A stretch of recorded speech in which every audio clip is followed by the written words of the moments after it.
Plaintiff Shaila Belk says after she started dating the defendant, he moved in with her, and things went downhill. Shaila claims one night during an argument, the defendant sat on her and cut her with a knife, and she ended up in the hospital. Shaila is suing for the assault, the medical bill, and a loan. Defendant Twain McNeil says everything Shaila told him from the start was a lie, and she turned out to be nothing but a kleptomaniac who smoked pot every day. Twain's countersuing for his personal property, and he claims he never cut Shaila. And on the night of the incident, they made love. All rise. This court is now in session. The Honorable Judge Greg Mathis presiding.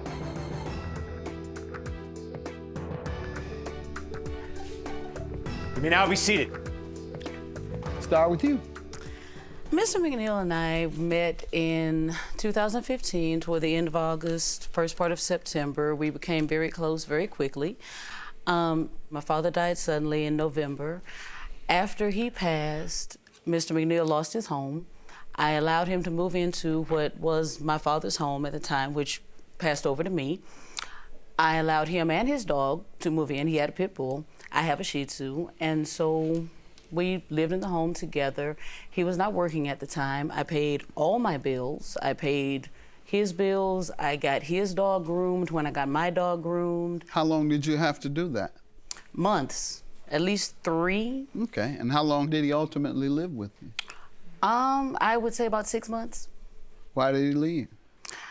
That was because of the assault. That was because of the incident. Argument. So how was it prior to that? Mr. McNeil lost his home. I allowed him to move into what was my father's home at the time, which passed over to me. I allowed him and his dog to move in. He had a pit bull.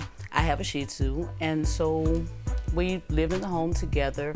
He was not working at the time. I paid all my bills. I paid his bills. I got his dog groomed when I got my dog groomed. How long did you have to do that? Months.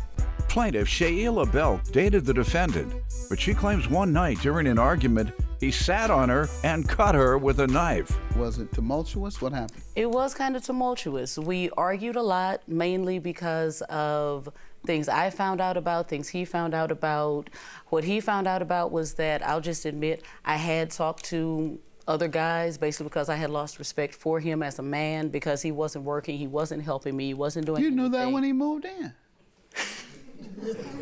I think people use that as an excuse, quite frankly. You was looking to like somebody, then say that. Don't put it on him. I truly wasn't looking to like someone, sir. Just fell in your lap. No, that wasn't it either. It was also, I found out, and he even admitted this because he was bored, that he did the same thing. Right, so and y'all I both found were out looking to like somebody else. I guess so. Yeah. You all moved in after knowing each other how long? About 2.5, 3 months. All right, 3 months, moved in, and then started knowing each other and didn't like what you were knowing. What you began to know. All right, you give me some background, sir. When I met Shay, everything she basically told me was a bald-faced lie. She had told me that she was this religious girl. And I found that to be truthful, but at the same time a lie. She'll go to church on Sundays, stay high, Monday through Saturday. Off what? Weed, what she called not a drug. She constantly talked to her exes. This was before we started talking. This was during we were talking. This was after we stopped talking. And I found that out because we went through the back and forth, breaking up, and she'll lie about that even though we weren't together. Found out that she is a klepto. Anytime that we go someplace, she would steal something. Whether it be Walmart, whether it be... I am not lying. I don't believe you. Like what? For example, we went to the museum. She always complained that I never take her no place. I took her to the museum. She's stealing stuff out of the gift shop. That wasn't true. Sir. That is like not what? true, sir. That is very what, much true. sir? It was a not true, necklace sir. that she had taken. No, And she you did. saw her.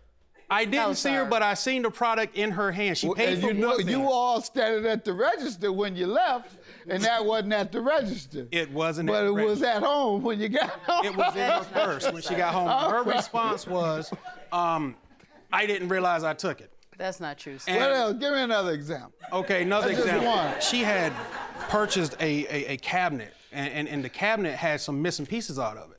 So she said, hey, I need you to look out for me. I was like, for what? She's like, I'm gonna get these other pieces out and just get those. And I was like, no. So I walked away from her. Now here's the funny thing. If you're going to jail, you're going by yourself. Exactly. I said, I'm not gonna be your lookout. I'm not gonna be your lookout. These are some of the smaller things. And Your Honor. I don't believe it. That's not true, is it? Thank you, sir. Yeah, Thank I don't you. believe Your you Honor. making that up, man. Thank There you. were, I would love to say I'm making this up, but there's no way I can make this up. Anything from stealing lighters. I'm like, why are you trying to steal a lighter for? She has a collection of lighters and she don't pay for them. Like, you got the money. Why don't you pay for these things? You know, I'm looking at you. You have a home. You have 2 vehicles. And you're doing all this benign things that make you look bad, and you wondering why you can't get a job. You got 2 degrees, and you got on your record that you're stealing stuff. I have On your a job, record? sir. On her record. She's been convicted? She was convicted in Louisiana for a checking scam. All right. That does hurt a little on your record until you get it expunged. It was expunged, Your Honor. Good. Thank All right. you. And May I this- speak to that, Your Honor, if you don't mind? Sure. Of course, I will never disrespect you. No problem. When we got together, like I said, my dad had just passed. I am the only child. I had a lot just put upon me at one time. He and his dog were something that I chose to put upon myself, which was stupid on my part. I admit that to this day. He had been telling me, oh, you need to do this and something's wrong with you. I will not speak to his mental condition, but since he wanted to speak to mine, he told me I need to go and get something that would help me. I got on antidepressants. I hated how they made me feel. Never been on them before at all. I would still go to work. I still did everything that I had to do, but I hated it. So I balanced it out with a little greenery from time to time. Not embarrassed to say that. Man, when you took all this time to tell me you smoked weed. I'm just saying Come on, because let's he's move trying to on. make Man, this. guys, come on he's now. trying to make me Everybody out to be a watching know that pothead. weed ain't no different from alcohol. Thank Folks are you. using it for their health. Thank you. What he found out about was that, I'll just admit, I had talked to other guys basically because I had lost respect for him as a man because he wasn't working, he wasn't helping me, he wasn't doing You anything. knew that when he moved in. Plaintiff Shaila Belk dated the defendant, but she claims one night during an argument, he sat on her and cut her with a knife. Talk about this assault. So, moving on, one particular night, we were arguing over something. I honestly cannot remember what it was.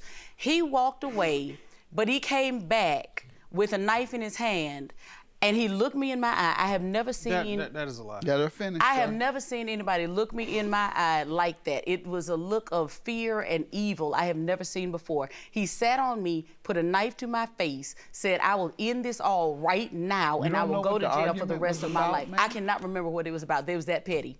Clearly, it was that petty. I honestly do not remember at this moment. But he put a knife to my face, cut me, and I just kind of moved my head over so he wouldn't slash me all the way down my face. I do have a picture of All that. right, so what happened? You called the police or what? I went to the hospital. Okay. I took myself to the hospital. They were able to glue up the sides so it wouldn't be a big gash in my face. Mm-hmm. He went with me. Yeah, it is glue. They glued it up. They up glued there. it up. And He went with you? He went with me to the hospital. Hold And on, he how was did that sitting there. happen? Oh, I didn't get in the car with him. How did I he drove take my you? own self. Okay, so he followed you. Right. To check on you. I guess so. He Okay. sat there with me. The people were asking. At that moment, I was afraid of him. So anything that he wanted Okay, so to you do, didn't tell the police, ma'am? No. All right. No, I And didn't. did you tell the doctors? No. Or the medical attendants? kept on asking I'm sure they me. asked you what happened. They What did you did. tell them? You said, I got a don't know. cut. I just told him I got a cut. And so your medical bill is for what, ma'am? How much? The What do medical you say to bill this was for assault, sir? I say this is $10.70. another one of her lies. On this particular night, yes, it is true, we did fuss. And as she said, I Y'all did what? leave. We were fussing. I do apologize. S. Yes, Okay. yes. Go ahead. I started to say, sir, this is a family program. Yes, sir, We it have is. children watching. Go ahead. Did fuss, and I left, and I was making my way back home. I get a phone call, and she tells me, I'm going to the hospital. I said, for what? She said, because I just need you to meet me there. And I was like, what hospital are you going to? You said, you know which one. The hospital she was referring to is the one that's literally down the street from her home. So I do a U-turn, I come back, and I meet her there. And I'm asking her, what's going on? She has a a paper towel on her face, and she's got blood on the towel. How long after you left did she call you and say meet her at the hospital? How Probably long? about 15 minutes. All right. Sir, this is totally... That's enough, ma'am. I'm sorry. 15 minutes. All right, so 15 minutes later, she had what appears to be a knife scratch on her face. And the thing And is, she when wouldn't tell you what it came from? She didn't tell me. I No did one ask told her. you? The nurse asked her. I was there with her, and then I got to the Okay. point. What happened that next day? Did you all resume your relationship? Yes, Did you? Yes, we did. How long? Like months. that next day. For months. So out of all those months, did you ask her? I asked her one last time. She said, it's no big deal. I never asked her again. What's your loan, ma'am? What's the loan for, ma'am? The loan was for, I loaned him $500 to pay off a truck. When? His truck. This was about March of 16. When was he supposed to repay? I asked him when could he pay me back. He said, well, I'll get it eventually when I start back working. All right, he hasn't did give given me- you anything. He gave me $300. Okay, so he owes 200 on that. All right, sir, what do you say to the loan? That is correct. All right, good. If Shaila Belk dated the defendant, but she claims one night during an argument, he sat on her and cut her with a knife. Pain and suffering is for the alleged assault. Yes, sir. And he says he doesn't know what happened within those 15 minutes. And that is totally untrue, Your Honor. That is exactly You didn't what tell That the is police, totally you wouldn't tell the We doctor. went back home, and we had a great night that night, Your Honor. And after that, Did you everything. all, ma'am? Yes, we did. Yes. So I'm confused. If I Because did I'm this, afraid of if I him. did this, Your Honor, why are we back at her home? $5,000 for the lost property, sir. How does she owe you that? There was a time me and my fiance, we were together. She passed away. We had numerous items in the house we had collected over 5 years. Shay had told me previous times, get rid of all my stuff. You don't need it. I had this letter. It was sent out July the 29th. And I didn't find this until, well, it was in the back of her car. The only piece of mail that she had after she had told me to get rid of it constantly. This piece of paper was in the back of her car, in the trunk, and only reason why we found it because we were doing cleaning at her house. And when I found it, I opened it, and come to find out, it was 3 days expired. So she had this letter for over a month and a half in the back of her car. You moved in May. Right. And that was sent when? When was it sent? This was sent in July. Sent And these are, July 29th. You hadn't changed your address? I had my my contact person, since I didn't have a permanent address, was her address. And so they sent it to her home.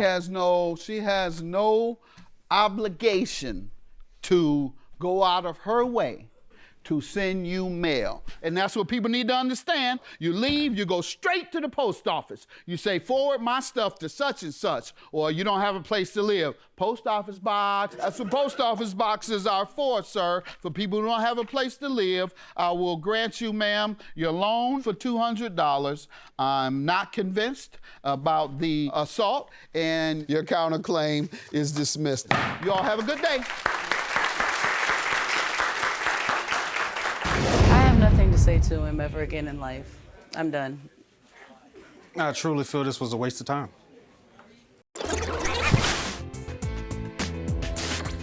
When we last spoke with plaintiff Shaila Belk and defendant Twain McNeil, they both said they hadn't seen or spoken to each other since their case.